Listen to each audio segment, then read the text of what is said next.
Hi, I'm Grace Walker, and this is the story of how inheriting a forgotten farm turned me from the family's black sheep into someone they could no longer overlook. Sometimes, what everyone else throws away holds the greatest value. The day of the will reading is burned into my memory like it happened this morning.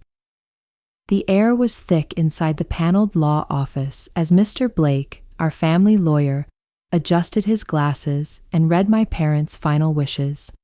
The car crash that claimed both of their lives left behind $50 million to be split between me and my sister Vanessa, or so I thought. Mr. Blake read, "To our cherished daughter Vanessa, we leave our investment portfolio, the family estate, and all remaining liquid assets."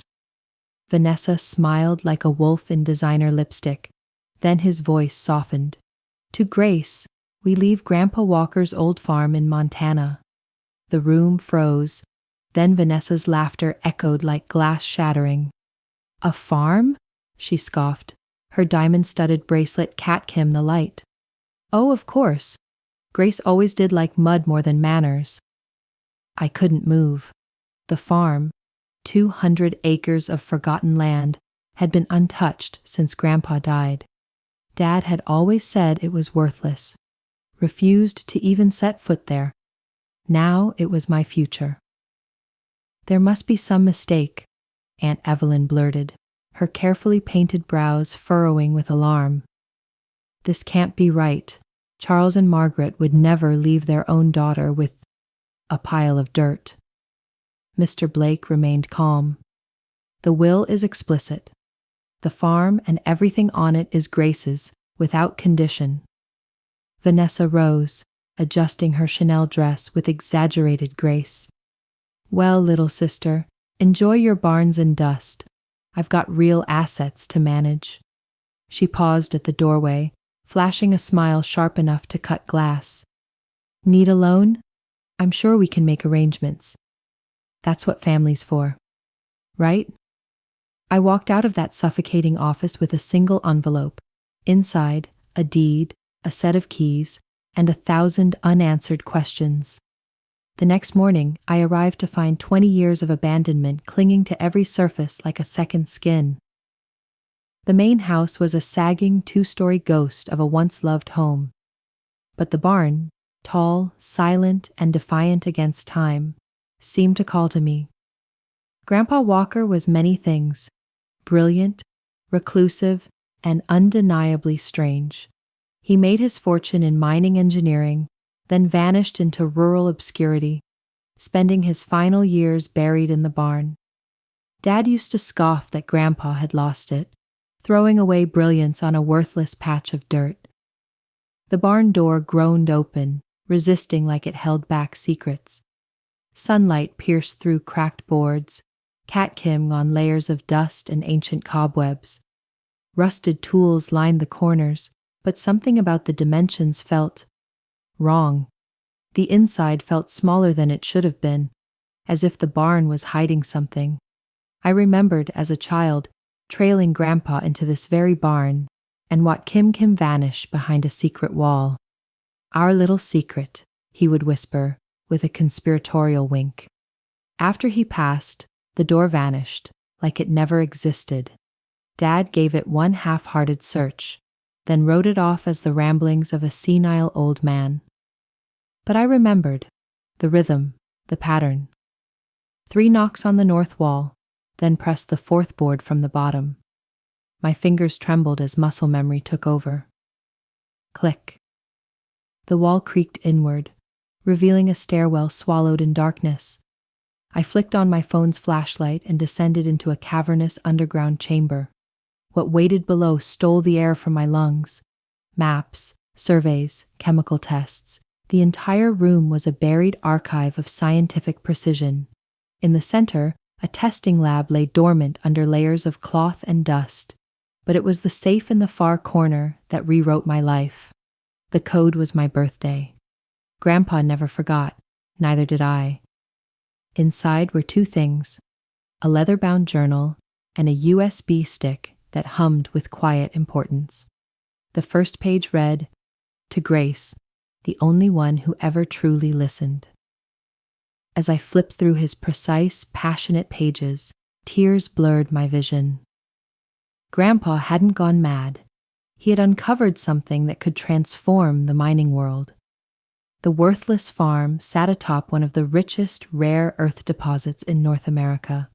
He'd pioneered an extraction method that was both groundbreaking and eco-conscious. The USB held every patent, fully filed but intentionally dormant, waiting. He had been waiting, not for approval, but for me. My hands trembled as the truth took hold. This farm was never worthless. It was a gift, a legacy, a test. It was worth billions, and if my family ever found out, they'd come for it with teeth bared. Vanessa would lawyer up in a heartbeat, claim I was unstable, unqualified, unworthy. I had to move in silence, protect the legacy before anyone sensed its true value. That night, I sat alone in the crumbling house, poring over Grandpa's pages until dawn. At sunrise, I made 3 calls to a patent attorney, a mining engineer, and a discreet investment banker I'd met during my unglamorous years in finance. "Keep this absolutely confidential," I told each of them. "I'm about to show you something that will change everything." For 6 months, I built an empire in the shadows while Vanessa curated her life online. I gathered brilliant minds, transformed the old barn into a war room. The secret lab beneath it now hummed with state-of-the-art tech. "This could change everything," Dr. Kim murmured one night, eyes wide. He cracked the code, rare earth mining without the environmental nightmare. "You realize what this means, don't you?" I did. With global demand surging, this wasn't just a discovery.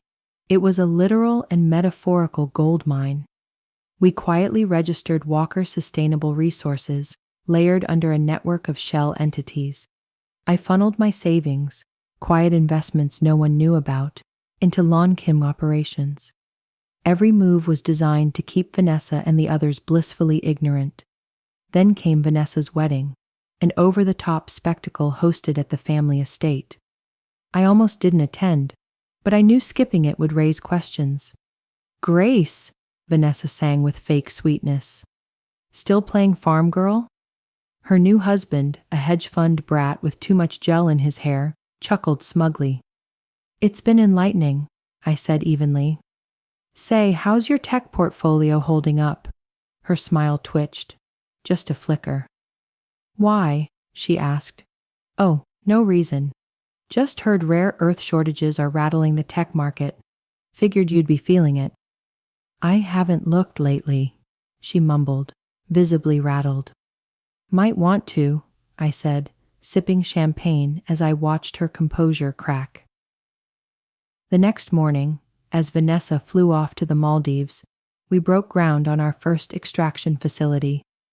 By the time she returned, 3 weeks and a tan later, we'd signed contracts with 3 major tech giants. The headline on the Wall Street Journal read, "Revolutionary Startup Shakes Up Rare Earth Market." My phone lit up like wildfire. Relatives I hadn't heard from in years suddenly remembered my number. Our valuation passed $1 billion on day 1. "Grace," Vanessa screeched when she called. "Why keep this from us? We're family." "Are we?" I asked calmly. "Last I checked, I was the one who got dirt while you got millions."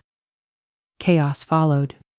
Vanessa and Aunt Evelyn filed claims, alleging Grandpa's patents were part of the estate. Their lawyers accused me of hiding assets worth millions. But Grandpa had been 2 steps ahead. His will was airtight. All contents of the farm, including IP, were mine, no contest. The underground lab sealed the case.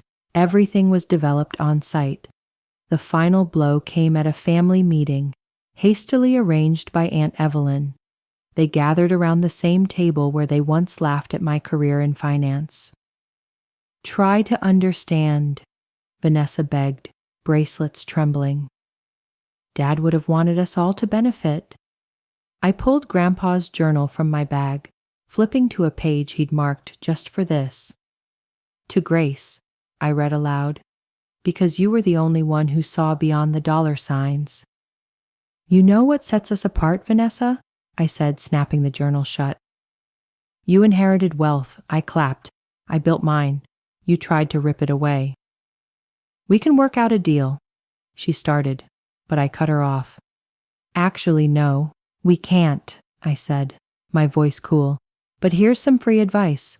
Start investing in the future, specifically sustainable tech. Walker Sustainable Resources is about to launch its biggest expansion yet. As I turned to leave, Aunt Evelyn snapped, Your parents would be ashamed of you. I paused at the door. No, I said, steady. They'd be ashamed they never believed in me. But that's on them, just like missing out on this company is on you. Today, Walker Sustainable Resources is valued at over $12 billion. We're redefining mining, efficient, ethical, and sustainable. The old farm is now a high-tech research hub, but the barn? I kept it untouched. Grandpa's secret room remains exactly how he left it. Vanessa still reaches out now and then, mostly when she's desperate.